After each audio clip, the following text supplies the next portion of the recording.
Shalom.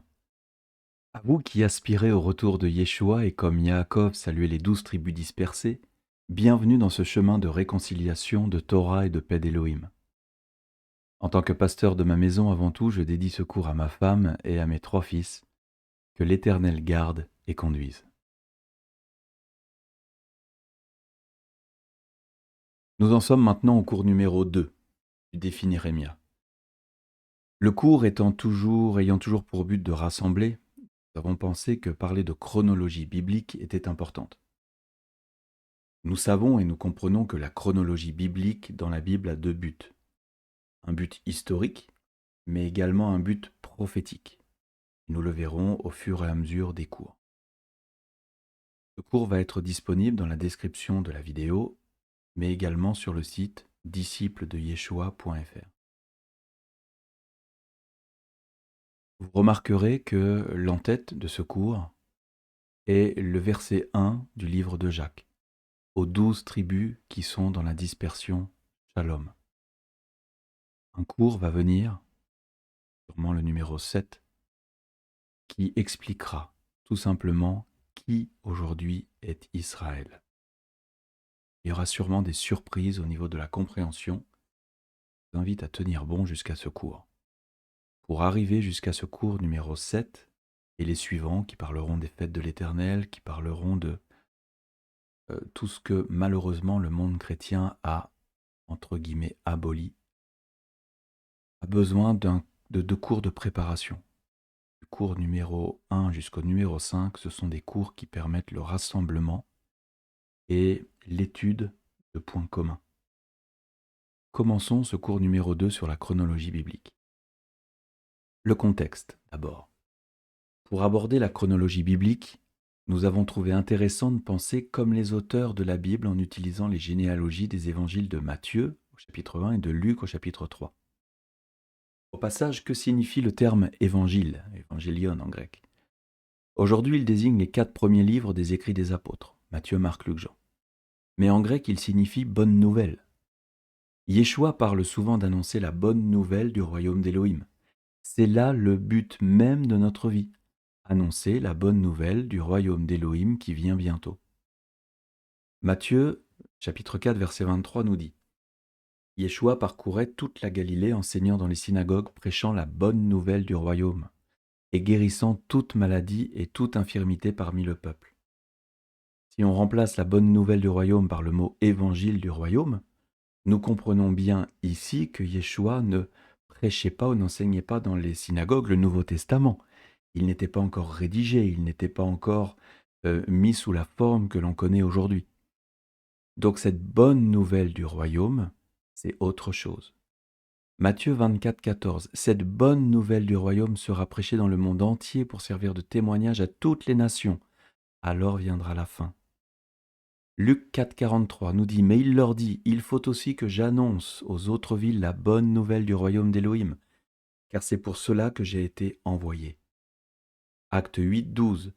Mais quand ils eurent cru à Philippe, qui leur annonçait la bonne nouvelle du royaume d'Élohim, et du nom de Yeshua le Messie, hommes et femmes se firent immerger, baptiser. Luc 4, 18. L'Esprit du Seigneur est sur moi, parce qu'il m'a oint pour annoncer une bonne nouvelle aux pauvres. Il m'a envoyé pour guérir ceux qui ont le cœur brisé, pour proclamer aux captifs la délivrance et aux aveugles le recouvrement de la vue, pour renvoyer libres les opprimés, pour publier une année de grâce du Seigneur. Les Juifs messianiques appellent les écrits des apôtres la Bessora Tova, qui veut dire bonne nouvelle, Tov voulant dire bon, Tova au féminin. Car cela vient du verset d'Ésaïe 61 que Yeshua cite et lit à la synagogue en Luc chapitre 4 verset 18. Donc Ésaïe 61, 1, l'Esprit du Seigneur Jéhovah est sur moi, car Jéhovah m'a oint. Le mot oindre ici c'est Machiar, c'est messianisé. On pourrait dire car Jéhovah m'a messianisé pour porter de bonnes nouvelles. Bon, ici c'est Bassar, aux malheureux. Il m'a envoyé pour guérir ceux qui ont le cœur brisé, pour proclamer aux captifs la liberté, aux prisonniers la délivrance, pour publier une année de grâce de Jéhovah et un jour de vengeance de notre Élohim, pour consoler tous les affligés, pour accorder aux affligés de Sion, pour leur donner un diadème au lieu de la cendre, une huile de joie au lieu du deuil, un vêtement de louange au lieu d'un esprit abattu, afin qu'on les appelle des térébintes de la justice, une plantation de Jéhovah pour servir à sa gloire. Tous ces passages montrent que l'annonce de la bonne nouvelle du royaume des cieux au royaume d'Élohim était la mission de Yeshua, une mission que les apôtres ont poursuivie et que nous devons également continuer. Généalogie de Matthieu, pour commencer. Dans l'évangile de Matthieu, nous allons commencer par la fin du premier paragraphe et nous attacher aux détails importants pour l'auteur de l'évangile. Matthieu, chapitre 1, verset 17. Il y a donc en tout 14 générations depuis Abraham jusqu'à David. 14 générations depuis David jusqu'à la déportation à Babylone, ou Babel. Vous avez compris dans le premier cours, ou le cours 0, que Babylone, en fait, en hébreu, c'est Babel. Et 14 générations depuis la déportation à Babel jusqu'au Messie. L'auteur découpe donc l'histoire biblique en 3 périodes, de Abraham jusqu'à David, de David jusqu'à la déportation à Babel, et de Babel jusqu'au Messie Yeshua. L'évangéliste Luc ajoutera d'Élohim à Adam et d'Adam à Abraham, en passant par Noé. Nous pourrions ajouter de Yeshua et ses disciples à nous. Le début du chapitre place Yeshua dans une généalogie, le désignant comme héritier de la lignée de Juda, Yehuda, par la descendance du roi David. Les prophéties s'accomplissent et la prière de Jacob, Israël, sur son fils Yehuda prend tout son sens. Genèse 49, verset 8. Yehuda, tu recevras les hommages de tes frères, ta main sera sur la nuque de tes ennemis. Les fils de ton père se prosterneront devant toi. Yehuda est un jeune lion. Tu reviens du carnage, mon fils. Il ploie les genoux, il se couche comme un lion. Comme une lionne, qui le fera lever? Le sceptre ne s'éloignera point de Yehuda, ni le bâton souverain d'entre ses pieds jusqu'à ce que vienne le Shilo et que les peuples lui obéissent. Il attache à la vigne son âne et au meilleur cep le petit de son ânesse. Il lave dans le vin son vêtement et dans le sang des raisins son manteau. Il a les yeux rouges de vin et les dents blanches de lait. Si le Shilo, c'est celui qui délivre. Ce texte. Et on voit tout un tas d'éléments qui concernent Yeshua. Le lion de Juda, le Shilo, l'ânon, le vin, le sang, le manteau. Il a les yeux rouges de vin et les dents blanches de lait. Est-ce que ça ne nous rappellerait pas Apocalypse 1? Fermons la parenthèse. Généalogie de Yeshua, le Messie, fils de David, fils d'Abraham. Abraham engendra Isaac. Yitzhak engendra Yaakov. Yaakov engendra Yehuda et ses frères. Yehuda engendra de Tamar, Pharès et Zara. Pharès engendra Esrom. Esrom engendra Aram. Aram engendra Aminadav. Aminadav engendra Naasson. Naasson engendra Salmon. Salmon engendra Boaz de Rahab. Boaz engendra Obed de Ruth. Obed engendra Ishaï. Et Ishaï engendra David. Remis ici avec une petite frise chronologique, les noms qui ont été cités juste avant. Si nous les comptons, 1, 2, 3, 4, 5, 6, 7, 8, 9, 10, 11, 12, 13, 14. Nous avons les 14 généalogies, 14 noms qui ont été donnés donc de Abraham jusqu'à David. Le roi David engendra Shlomo, ou Salomon, de la femme d'Uri. Salomon engendra Roboam, Roboam engendra Abia, Abia engendra Asa, Asa engendra Josaphat, Josaphat engendra Joram, Joram engendra Osias, Osias engendra Joatam, Joatam engendra Akaz, Akaz engendra Ézéchias, Ézéchias engendra Manassé, Manassé engendra Amon, Amon engendra Josias, Josias engendra Jéconias et ses frères au temps de la déportation à Babylone. Ici, nous retrouvons 1, 2, 3, 4, 5, 6, 7, 8, 9, 10, 11, 12, 13, 14 personnes, de David jusqu'à la déportation à Babel. Après la déportation à Babel, Jéconias engendra Salatiel, Salatiel engendra Zorobabel, Zorobabel engendra Abioud, Abioud engendra Eliakim, Eliakim engendra Azor, Azor engendra Sadoc, Sadoc engendra Hakim, Hakim engendra Eliud, Eliud engendra Éléazar, Éléazar engendra Matan, Matan engendra Yaakov, Yaakov engendra Yosef, l'époux ou père, selon des versions anciennes, de Marie, ou Myriam, de laquelle est né Yeshua qui est le Messie. 1, 2, 3, 4, 5, 6, 7, 8, 9, 10, 11, 12, 13, 14. Si nous laissons le mot époux dans le texte, nous en reparlerons à un autre cours, nous voyons qu'il n'y a que 13 générations. Or, si nous remplaçons par père, tel qu'il y a dans les plus vieilles versions en grec, alors nous voyons ici que cette généalogie est certainement celle de Myriam, bien que certains théologiens pensent qu'elle se réfère à Yosef, le mari de Myriam. Ce n'est pas le plus important dans notre étude, nous en reparlerons dans un autre cours. La généalogie de Luc est bien plus étendue car elle remonte jusqu'à la création. Elle est inverse à celle de Matthieu. Celle-ci est sûrement la généalogie de Yosef. Ici, nous allons le lire. Yeshua avait environ 30 ans lorsqu'il commença son ministère, étant, comme on le croyait, fils de Yosef, fils d'Élie, fils de Mathat, fils de Lévi, fils de Melri, fils de Janaï, fils de Joseph, fils de Mattathias, fils d'Amos, fils de Nahum, fils d'Esli, fils de Nagai, fils de Maat, fils de Mattathias, fils de Semei, fils de Yosef, de Yoda, fils de Yohanan, fils de Reza, fils de Zorobabel, fils de Salatiel, fils de Néri, fils de Melki, fils d'Adi, fils de Kosam, fils d'Elmadam, fils d'Er, fils de Yeshua, fils d'Eliezer, fils de Yorim, fils de Matat, fils de Lévi, fils de Siméon, fils de Yehuda, fils de Yosef, fils de Yonam, fils d'Eliakim, fils de Méléa, fils de Ména, fils de Matata, fils de Nathan, fils de David. Vous remarquerez que j'ai redécoupé de la même manière que Matthieu.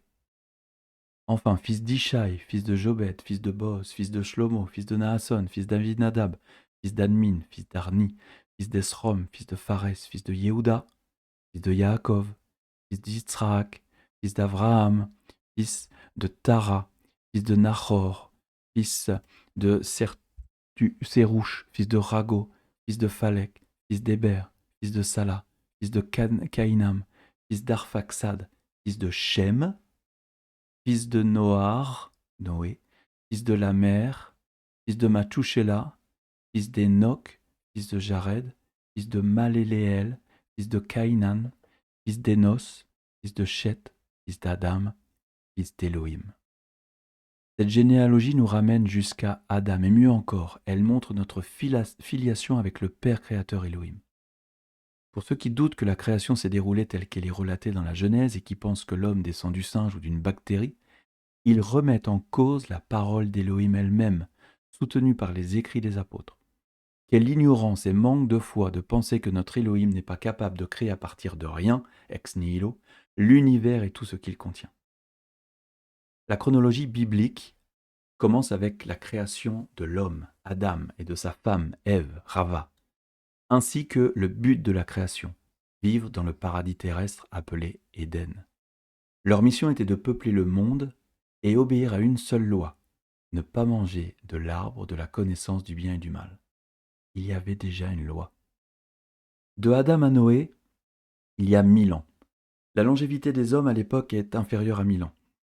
Avec le temps, cette durée a diminué pour se réduire à 120 ans maximum après le déluge. Adam est le premier homme à avoir fait une alliance avec Elohim.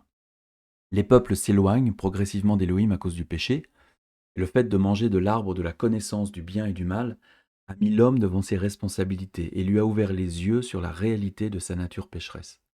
Il est devenu orgueilleux, idolâtre, irrévérencieux, irrespectueux envers ses parents, assassin, infidèle, voleur, menteur et envieux. Elohim va devoir se séparer de lui et revoir le plan d'origine. Cependant, Noar trouve grâce à ses yeux. Il est juste, obéissant, élève ses enfants de manière exemplaire et porte un bon témoignage. Il sera l'ancêtre de tous les peuples de la terre. 8 personnes vont échapper au déluge. Noar contractera ainsi une alliance avec Elohim visible à chaque fois qu'un arc-au-ciel apparaît dans le ciel. De Noé à Abraham. Le genre humain recommence à se développer à partir de Noar. Mais l'homme, par sa nature, recommence à faire le mal et veut s'élever au-dessus d'Élohim. Il conçoit l'idée de construire une tour qui dépasserait les nuages et s'approcherait du trône d'Élohim. Quelle idée insensée et quel manque de considération pour la grandeur éternelle du Créateur. Babel est créé, symbolisant la confusion. Confusion des idées, mais aussi confusion du langage. Les peuples sont mélangés et éparpillés sur la surface de la terre habitable de l'époque.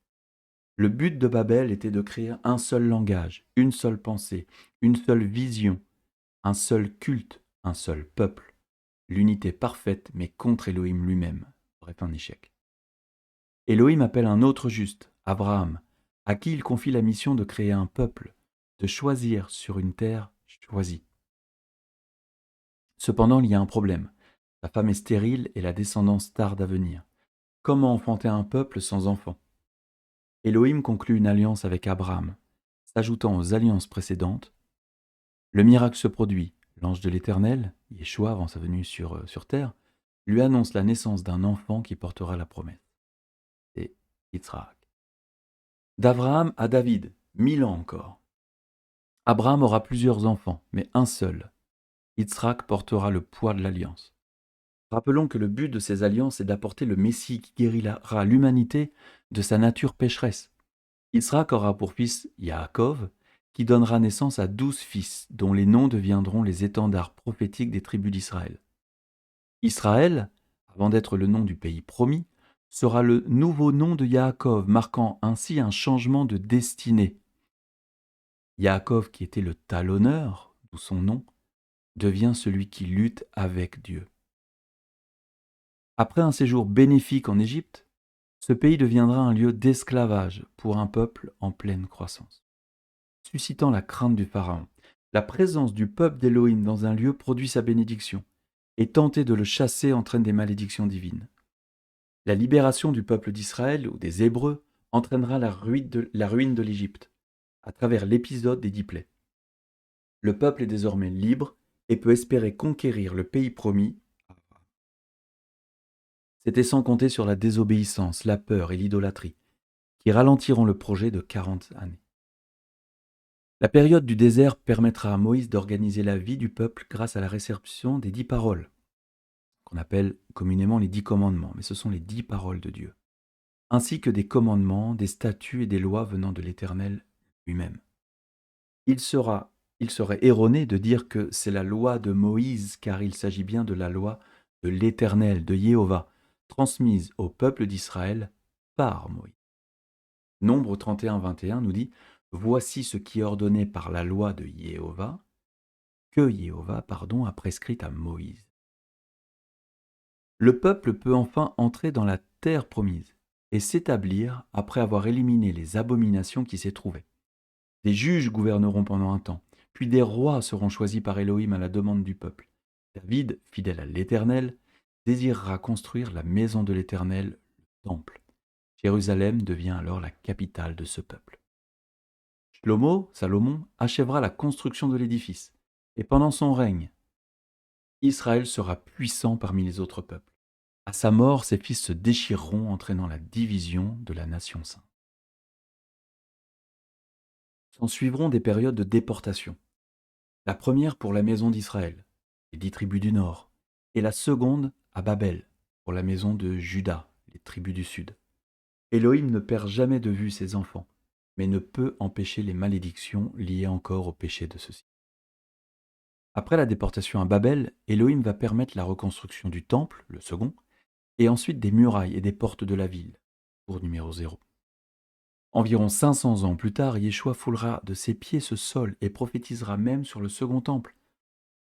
Il mourra et ressuscitera à Jérusalem, aux environs de l'an 30 de notre ère, et depuis nous attendons son retour annoncé par les prophéties. Nous parlerons de ces prophéties dans un prochain cours. La chronologie biblique met en lumière des personnages historiques qui ont vécu sur notre terre, avec leurs combats, leurs victoires, leurs joies et leurs drames. Bien que leur vie puisse sembler trépidante, ils ne sont pas supérieurs à nous. Par leur obéissance, ils ont contribué à faire avancer le plan divin, culminant avec la venue d'un Sauveur, notre Sauveur et Seigneur Yeshua. Yeshua est annoncé depuis l'origine du monde, et nous attendons son retour tout comme ces personnages l'attendaient. Si la chronologie biblique doit nous enseigner quelque chose, c'est que nous vivons dans la dernière génération sur cette terre, et que ce que les croyants de tout âge ont attendu, nous le vivons aujourd'hui. Hébreux 9, 28 nous dit: de même, le Messie qui s'est offert une fois pour porter les péchés de plusieurs apparaîtra sans péché une seconde fois à ceux qui l'attendent pour leur salut. Le chapitre 11 du livre des Hébreux nous parle de la foi de plusieurs personnages bibliques. La foi est définie comme la confiance en ce que l'on espère et la conviction de ce que l'on ne voit pas. Des figures telles qu'Abel, Enoch, Noé, Abraham, Sarah, Israël, Yaakov, Yosef, Moshe et Rahab ont agi avec la même foi que nous possédons.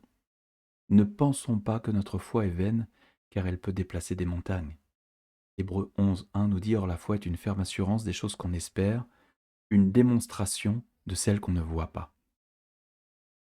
Que notre vie, à l'image des figures des Écritures et des écrits des apôtres, soit un modèle de vérité, de foi, d'amour, de patience, de douceur et bien plus encore. Vivons comme ces personnages des temps anciens, avec l'esprit d'Élohim renouvelé chaque jour en chacun de nous. Galates 5, verset 22.